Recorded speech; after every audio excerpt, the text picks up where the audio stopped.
Education नहीं, अनपढ़ तभी हिंदू खतरे में है। पढ़े लिखेंगे तो मेरे जैसे हो जाएंगे वो, और मेरे जैसे होंगे सवाल पूछेंगे, डर लगता है ना उनसे। आप जैसे यहाँ पर हैं, आप जैसे फिर काम क्यों नहीं कर रहे?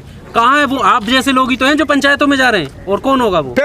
फिर वही समाधान है, वो मान लिया कि हिंदू खतरे में है। मैं तो बोल रहा हूँ हिंदुओं का बीमा करवा दो। लिखे तो सबसे ज्यादा जहर फैला रहे हैं। बिल्कुल फैला रहे हैं, क्योंकि सो कॉल्ड एजुकेटेड है, एजुकेशन मोरलिटी नहीं सिखाई जाती। एक स्कूल पूरे देश इतना बड़ा देश है, एक स्कूल का नाम बता दो जहाँ पे इथिक्स मोरलिटी सिखाई जाती है। सच है क्यों बोला जाता है, ऑनेस्ट क्यों होना चाहिए, डिसिप्लिन क्यों होना चाहिए। एजुकेशन एक चीज का, एक स्कूल का नाम बता दो, नहीं बताया जाता। ये तेरा मेरे की बात हो रही भाई, तू मैं की, हम की बात नहीं हो रही, देश की बात नहीं हो रही, संविधान की बात नहीं हो रही। किसान भी देश की बात नहीं कर रहे। अभी भी जो हम पब्लिक ओपिनियन कर रहे हैं गाँवों में जाके, जो भी रिपोर्ट आप देखो उसमें अधिकतर लोग ये गिनवा देंगे कि हाँ इस सरकार में राम मंदिर बन गया, लेकिन ये नहीं गिनवा पाएंगे कि किसान जो है वो यहाँ पर क्यों बैठा है, कमी किसकी है। ये सबसे बड़ी तो सरकारों की कमी है, क्योंकि वोट लेने के टाइम तो बताते नहीं हम मंदिर बनवाएंगे, ये करवाएंगे। हालांकि मैनिफेस्टो में था यार, ये क्या उन्होंने? हाँ, फिर वही मैं कह रहा हूँ, क्योंकि अनपढ़ है। एक मंदिर बनवाने से फिर आप बजा लो घंटी जाके, वहाँ पे आरती उतार लो। लाखों मंदिर हैं वो देश में लाखों मंदिर हैं, तो वहीं पे समाधान हो जाता। तो ये मैं क्या कहना चाह रहा हूँ कि देश की जो जनता है ना, बोली बाली, उनको ना उलझाए रखना है। जयदीप भाई, अभी कोई रोड बनने लगा, बीच में कोई मंदिर या मस्जिद आ जाए तो उससे ना टूटने के लिए लाखों लोग इकट्ठे हो जाएंगे, पर यहाँ किसानों के साथ कोई नहीं आ रहा। जो कहते हैं रोटी की लड़ाई है, जीवन की लड़ाई, उसमें कोई नहीं आ रहा। ये सच्चाई है। मंदिर की इतनी बड़ी पावर है, आप समझ लीजिए, मंदिर की इतनी बड़ी पावर है भैया। वही मैं बार वही कह रहा हूँ, क्योंकि एजुकेशन नहीं, अनपढ़ है। अब एक डिसीजन ले दो कि दिल्ली में 1 करोड़ रुपए मिल रहे, सारा देश इकट्ठा हो जाएगा। ये हालात है, देख लो। अब मैं काम की बात करूँ, ये बकवास हो रही देश में। मार लो ना गोली, मतलब इतने खड़े हैं, शर्म की बात है। मैं अच्छी बात कर रहा हूँ मैं, और ये मतलब देखो तू तुम्हें मैं सुनना नहीं चाहता, यही मैं कहना चाह रहा हूँ। चल क्या रहा इस आंदोलन में, ये बार होते हैं क्या? अब हिस्ट्री उठा के देख लो, इससे बड़ा आंदोलन हुआ तो नहीं, आजाद भारत। और देख किसको रहे हैं, जो तू मैं करता है, हंसी मजाक ताड़ी बजाता, उसको देख रहे हैं। इससे समाधान होंगे क्या? ये बार मौका मिलता है क्या? अब देख लो, मैं बोल रहा हूँ क्या को चल रहा है यहाँ पे। मतलब मजा लेने वाले ज्यादा लोग बिल्कुल है, मजा लेने अनपढ़ हैं। एजुकेशन वो मानते हैं भाई, एजुकेशन आगे जो नेल्सन मंडेला जी ने कहा था कि education is the most powerful weapon to change the world. Voltaire ने कहा था नॉलेज इज पावर। नॉलेज कहाँ से आता है? किताबों से। किताब पे बंदूक का पैर है, किताब पे कलम पे बंदूक का पैर है। समस्या तो पार्लियामेंट में बैठी है, समाधान सड़कों पे तमाशा कर रहे हैं। ये समाधान है जयदीप। मैं अपनी बड़ाई नहीं कर रहा, लेकिन चपरासी तो लग सकता है ना जयदीप। लेकिन बोली लगाई जा रही भाई साहब 10-10, 15-15 लाख रुपए की। कहाँ खड़ा होगा गरीब आदमी, कहाँ निकालोगे?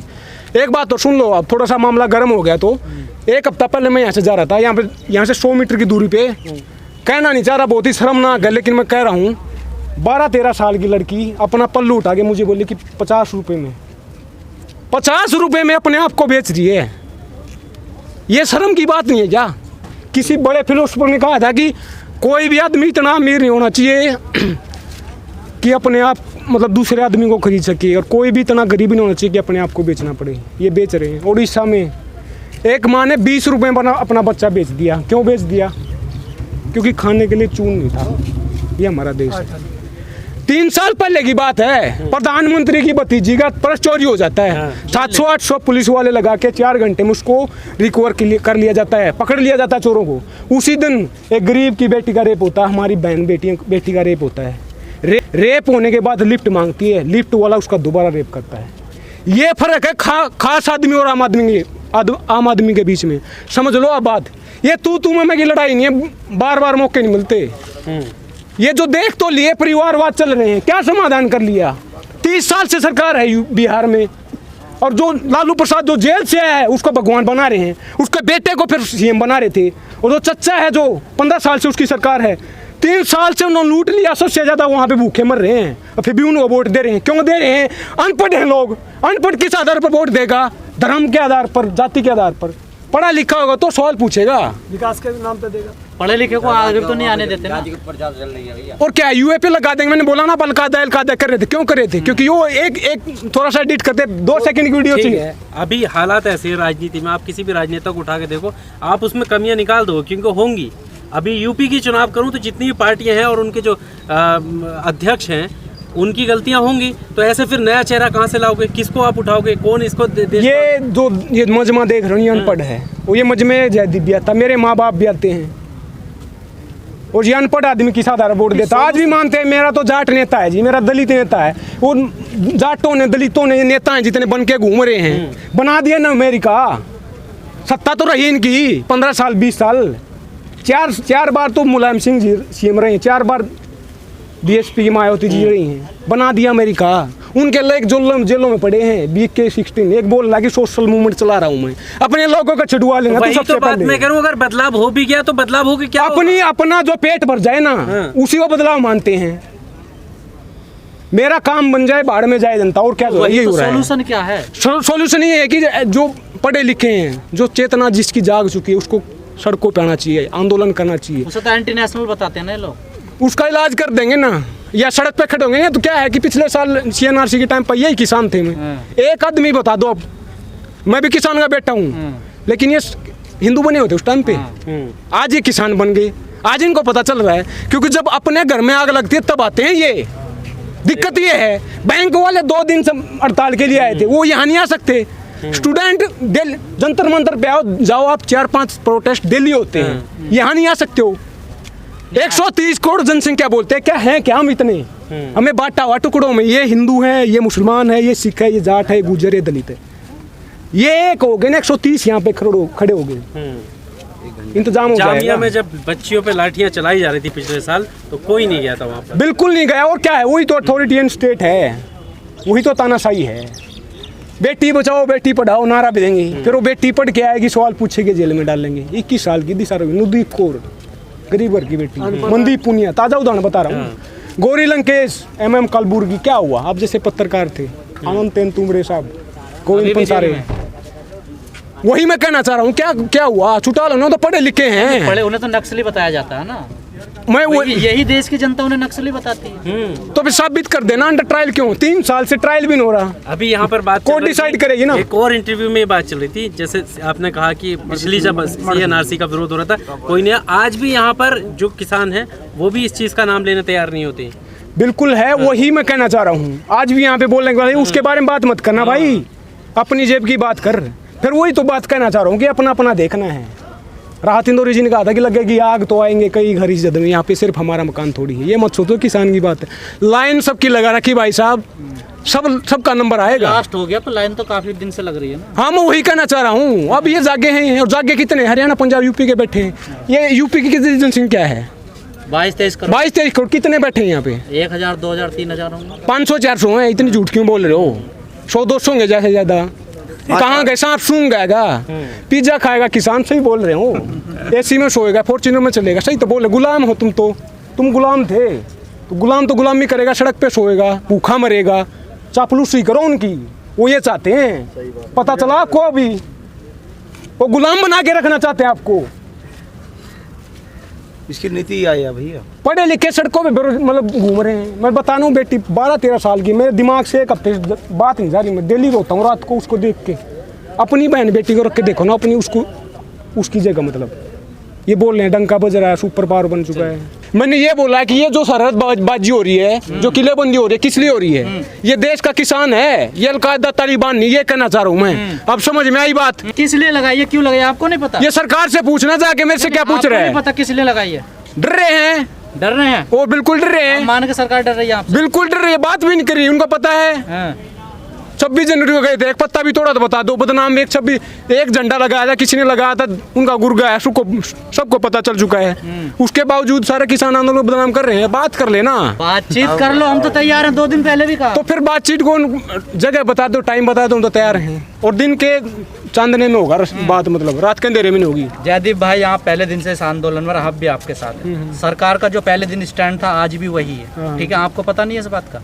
क्या स्टैंड? सरकार ने कहा कानून वापस नहीं होंगे, संशोधन करने के लिए हम तैयार हैं। एक गिलास, लगातार सरकार वही कह रही है, कल भी वही कहा सरकार ने। एक गिलास जहर का भरा खा के देखो आप, और एक चम्मच है वो भी खा के देखो। जहर पैर से थोड़ा ही बात बनेगी। नहीं, एक गिलास सुन तो ले। अब बीच का रास्ता को निकालना चाहिए। मैं वही कहना चाह रहा हूँ, ये कानून जहर है। एक गिलास जहर का भरा है, सरकार बोली 2-3 चम्मच निकाल देंगे। संशोधन तो वही होता है ना। जहर में क्या संशोधन होता है? एक चुटकी चाट के देखो तभी डेथ हुई है, और गिलास पी लो तभी डेथ है। रास्ता कैसे निकलेगा? रास्ता तो बात से निकले, बात ही नहीं कर रहे। हम तो बोल रहे हैं MSP। देखिए, ये लाला जी हैं और मैं किसान हूँ। लाला जी को पता है किसान को 500 रुपए देने हैं, और किसान को भी पता है कि लाला जी से 500 रुपए लेने हैं। तो लिखने में क्या बुराई है?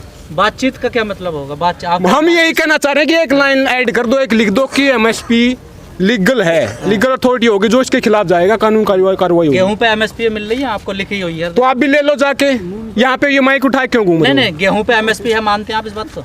मिलता है कितने? नहीं वही एमएसपी है गेहूं पे। सुन ले एमएसपी जयदीप भाई थोड़ा हाइपर मत होइए, मैं कह रहा हूँ गेहूं पे एमएसपी है, कितने % मिलता है? एमएसपी पूरी बात स्टोरी। अगर सरकार ने मान ले जाए एमएसपी लिख दिया, अगर नहीं मिली, खरीद की गारंटी नहीं हुई, तो क्या सवाल क्या फायदा उसका फिर? सवाल खत्म हो गया आपका। हाँ। अब मैं बताऊं, हाँ। पूरा बताऊंगा, सुन लेना, बीच में मत बोलना।